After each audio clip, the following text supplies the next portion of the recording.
I'm here with Cushla Tangaere Manuel, who is the MP for Ikaroa-Rāwhiti.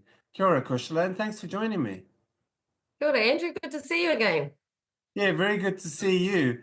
So your life changed about what, a year and a half ago, and so you're on the political treadmill. How's it gone so far? Yeah, it's hard to believe it's already been a year and a half, but so much has happened, and it's really been a privilege to be here, not only representing Ikaroa-Rāwhiti, but also the portfolios that I have.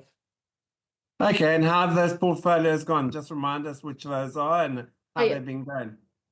So cyclone recovery was the first one, and that was sort of Mm. a given our electorate. Forestry and tourism. So a lot happening in those portfolios, especially in terms of the cyclone recovery. I thought that might be a process of just phasing things through, but then, as you know, we had more weather events in our electorate. Yeah. And obviously Parliament is a different way of processing things, and you obviously have to you part of the Labour Party, you're part of the Māori caucus in the Labour Party as well. How have you adapted to those systems and working as a sort of unit and that? Yeah, it's interesting. It's like most things, you don't really know what they're like until you're in it. So Yeah, adjusting the way Parliament functions has definitely been an adjustment. yeah. I have to say, I think my background with New Zealand rugby really was a good preparation for this, because I Okay. liken New Zealand rugby to like a small parliament. You've got the many provincial unions that you have to make sure are well represented and their unique views.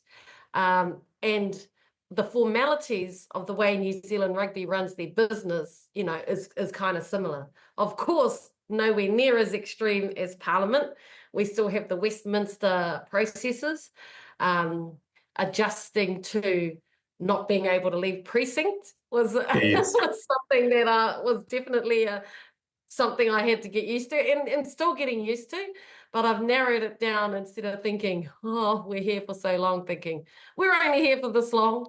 Yes. So for people who aren't aware, the House sits for 31 days 31 weeks of the year, and we must be here unless we get a whip slip to get out into the community. And that's been a interesting balance as well, is the desire to be out amongst the people in my electorate, which is so vast, Yeah. while balancing my responsibilities to being in the House and debating Yeah. and learning about select committees and just all the various opportunities we have to represent the views of our electorate. It's not just what goes on in the House.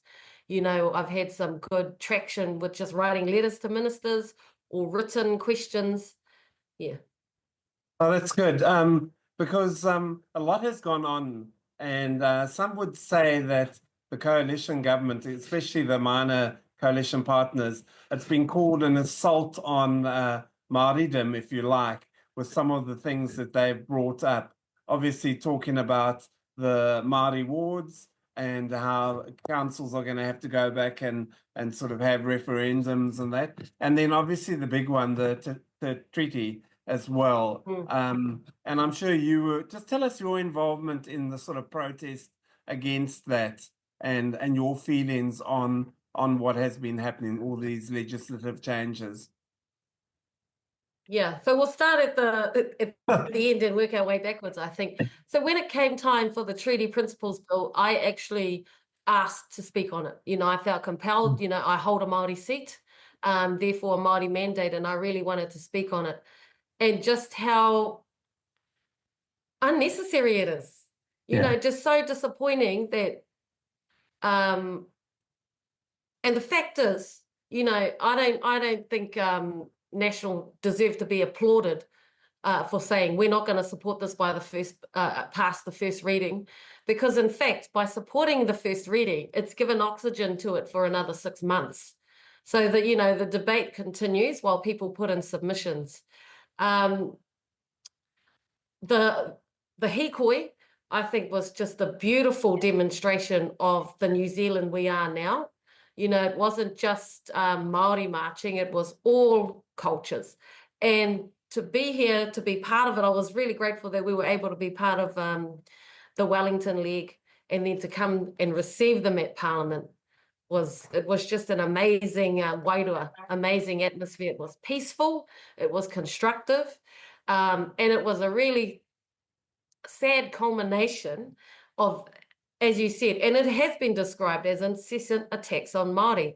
To see the Māori Health Authority, you know, dismantled in one day after only a year of attempting to put things right, that was disheartening. And, you know, to see some of my colleagues who had worked on its establishment crying because it hasn't even been given a chance, cut down. But it's not even just things that directly impact Māori, like removing Section 7AA from the Oranga Tamariki Act. You know, other things like the smoke-free bill, that's going to have a direct impact on Māori and Pacifica whānau. So in that sense, Andrew, it has been quite a exhausting year, because it seemed like every day something new. And then when you're out in the communities and whānau are like, what the heck is going on? Even non-Māori, what the heck is going on? So I think we'll see a poll about from, you know, how New Zealand across the board feels about that bill shortly. Yeah. And were you surprised at the depth of feeling on the hikoi? How people were passionate about this? No, I wasn't surprised, but I was definitely impressed with the organisation and the amount of people who showed up, you know, who voted with their feet effectively. Because we saw the, you know, the head arrive in Wellington, but if you added up everyone throughout Aotearoa, and I mean, I believe some people decided a couple of days out, you know, we're actually going to demonstrate as well. And they were getting between 2,500 and 4,500 people at such short notice. So big mihi to the organisers. It was very well executed. And as I said, it was peaceful. Now the message, Andrew, is we need to get on record and make submissions. So that's a lot of the work that's going on.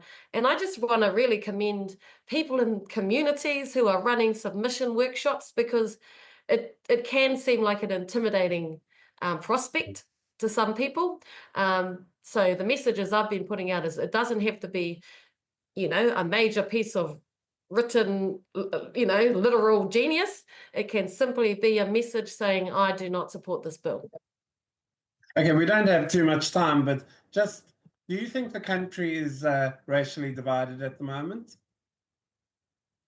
I actually think this has racially brought us together. Okay, I think what's going on is that we have a government that is just sort of, it's such a three-headed beast that, you know, we've got a prime minister who's entertaining the whim of one man, who obviously has his supporters, but it just seems ridiculous when two of the coalition partners do not support the bill, but they're wasting not only our time, but wasting taxpayer resource to write a bill at about $4 million that they're saying they're not going to support, and actually causing angst. I do wonder, Andrew, if the intent was to try and cause some racial. Yeah. Brought really positive support from around the world. Okay. And now looking forward, what is on your agenda for the next year? What is your priority? What are your priorities? So personally, my priority is to continue getting out to my electorate, and then start writing plans for my portfolio areas for when we're back in government. As a Labour Party, our priority is to get back in government. You know, all we've really seen under this leadership is a disbanding of everything, an undoing of everything, a lot of talk, but we actually haven't seen any of their policy in place.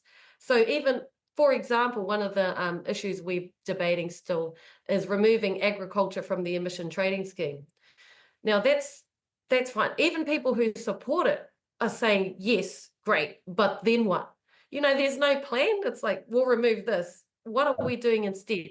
So I think it's time to get stability back into the government of our country. Now, you were one of the bright spots in what was quite a dismal election for Labour, because you won your seat, whereas a lot of, and especially on the East Coast here, and Hastings and Napier, and that seats were lost. How are you finding the Labour Party now under Chris Hipkins? Because there was talk that maybe he should go, and it's going to be a fractured party. How are you finding? Is there some cohesion, and are you happy under Chris's leadership? I think it's interesting. Ever since the beginning, people have tried to find a chink in our armor. And one thing I've got to say, Chippy needs to be congratulated for is that we are still united, solid, and we're still confident in his leadership. Kieran McAnulty and Barb were having a bit of a laugh yesterday. They often get asked, are you gunning for leadership? That is not the case. And I don't think this is the time for that conversation anyway. Like I said, the country needs stability right now, and we have to demonstrate that. And yourself, not now, but later on, do you see yourself in any leadership positions or are you just happy being an MP? Well, Andrew, I didn't even see myself as an MP, but the people decided that this was the place for me, and I accept that, and I'm glad now, because I can see how I can have some impact for not only Ikaroa-Rāwhiti, but hopefully Aotearoa. And so my supporters do have leadership ambitions for me, and why not? I'm definitely open to, I'm not necessarily saying the top job, but definitely, if we get back in, I'd love to be a minister, of course. Yeah, Be able absolutely. to make some decisions for not just Ikaroa-Rāwhiti, but that, like I said, that can impact our country. Yeah. So just finally, or a few more questions actually, just in terms of your electorate, a lot of people are doing it tough out there. I mean, we've got an economy that is really tough, and that. What is the common cry that you're hearing from people? Andrew, this is feedback I've given several times in our caucus. I'm, blown away by the fact that if I show up, people are often happy that I've, taken the time to go to them. And even though, so I went, for example, in Tangaere, went to a farm with contaminated chip just piled up on their land. No one's been down their driveway to see them. So there they are, living, doing all the work themselves, very, very little support, no government support at that point. And they're just like, all they're talking about is the future and their aspirations. So really what a common cry is, Andrew, is that people love where they're from, they love living in the region, and they want to continue. And to me, that's my job, is to fight for the Wairos. So, because at the moment, their concern that they may become a ghost town is quite real. And we can't let that happen. I really believe in building up the regions. I think a lot of our congestion issues, etc., in cities would go away if we made our regions more livable and prosperous for families. Most people would go back to where they're from if employment opportunities were there. And then that would therefore support our schools, local business, etc. Give more of an argument to invest in infrastructure in those smaller places. So honestly, that is it. Wherever I go, no matter how the issues they're facing. When I went to Wairoa, people were stacking up their worldly goods, covered in silt and drenched, and they were still giving me a smile and just talking about tomorrow, how they're going to, rebuild and stay there. Yeah. Do you think that is an issue, these weather events and that, and how we approach them? And at various levels, we've got councils looking at it. We've got, national parliament and government looking at it as well. Do you think we're getting it right? Are we conscious that we need to maybe bold things in different places, maybe even maraes and that, move them? Do you think we're getting that right, or do you think we need to do more? Well, a common theme there, Andrew, has been we need to listen to the locals. Yeah. So, with the bar in Wairoa, the locals said it needs to be cleared. With Te Karaka, they've started monitoring their own rivers now because somehow the council monitoring was delayed. And so half an hour in a flooding situation is vital. So, the locals they know their rivers, they know their households, and so they've got a system that really works. I think sometimes as central, regional councils, sometimes with the best of intentions, sometimes we might have to get out of the way and support the locals in their solutions. Okay, and just going forward, also, are you optimistic about the future in Ikaroa-Rāwhiti, and also Ikaroa-Rāwhiti? Are you confident that things are going to get better for people? Yeah, definitely. And I'd look forward to us moving out of recovery mode and into prosperity mode. And, Yeah. I recognize two of my portfolios, forestry and tourism and hospitality, are, real areas of opportunity to have an impact throughout Ikaroa-Rāwhiti and New Zealand, to create prosperity wildfire. Forestry is the interesting one, finding the balance between right tree, right place.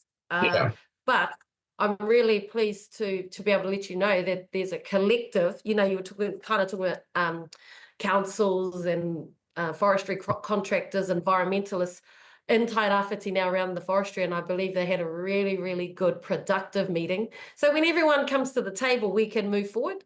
So in short, to answer your question, yes, I am, and that's another reason even though looking at the scrutiny ministers do face, it would be great to be in a position to be able to make some decisions in those areas.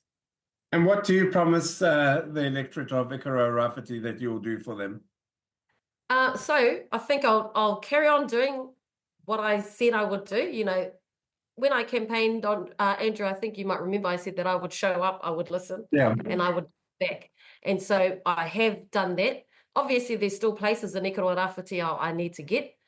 I've invested in people so that every community in my area will be serviced by a staff member of mine for when I can't be there. And I made every effort to go through the electorate with them myself.